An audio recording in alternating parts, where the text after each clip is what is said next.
Hi all, welcome to football arena. Spanish super താരമായ Nico വില്യംസിനെ കൊണ്ടുവരാനുള്ള FC ബാഴ്സലോണയുടെ ശ്രമങ്ങൾ ഇപ്പോൾ പുരോഗമിച്ചുകൊണ്ടിരിക്കുകയാണ്. നിക്കോയുമായി പേഴ്സണൽ എഗ്രിമെന്റിൽ എത്താൻ ബാഴ്സയ്ക്ക് കഴിഞ്ഞിട്ടുണ്ട്.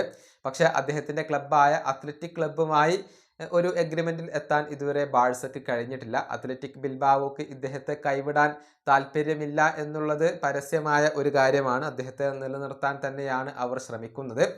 ഏതായാലും നിക്കോ വില്യംസ് വരുന്നതിനെ കുറിച്ച് ഇപ്പോൾ ബ്രസീലിയൻ സൂപ്പർ താരമായ റാഫീഞ്ഞ സംസാരിച്ചിട്ടുണ്ട്. അതായത് ക്ലബിന് വേണ്ടി ഹാർഡ് വർക്ക് ചെയ്യാൻ തയ്യാറുള്ള ഏതൊരു താരത്തിനും ക്ലബിലേക്ക് കടന്നു വരാം എന്നാണ് റാഫീഞ്ഞ പറഞ്ഞിട്ടുള്ളത്. നിക്കോയെക്കുറിച്ച് അദ്ദേഹം പറഞ്ഞത് ഇപ്രകാരമാണ്: ഈ ടീമിന് മുതൽക്കൂട്ടാവുന്ന ഏതൊരു താരത്തെയും ഞങ്ങൾ സ്വാഗതം ചെയ്യും. ടീമിന് വേണ്ടി ഹാർഡ് വർക്ക് ചെയ്യാനുള്ള മനസ്സും വർക്കെത്തിക്കും ഉള്ള ഏതൊരു താരത്തിനും ഈ ക്ലബിലേക്ക് കടന്നു വരാം. അദ്ദേഹം ബാഴ്സലോണയിലേക്ക് വരാനും കളിക്കാനും ആഗ്രഹിക്കുന്നതിൽ യാതൊരുവിധ യാദൃശ്ചികതയും ഇല്ല. സ്പെയിൻ ദേശീയ ടീമിന്റെ പ്രധാനപ്പെട്ട താരമാണ് അദ്ദേഹം. ഒരുപാട് സ്കില്ലുകളുള്ള ടോപ്പ് ക്വാളിറ്റി താരമാണ് അദ്ദേഹം. ഇതാണ് നിക്കോ വില്യംസിനെ കുറിച്ച് റാഫീഞ്ഞ ഇപ്പോൾ പറഞ്ഞിട്ടുള്ളത്.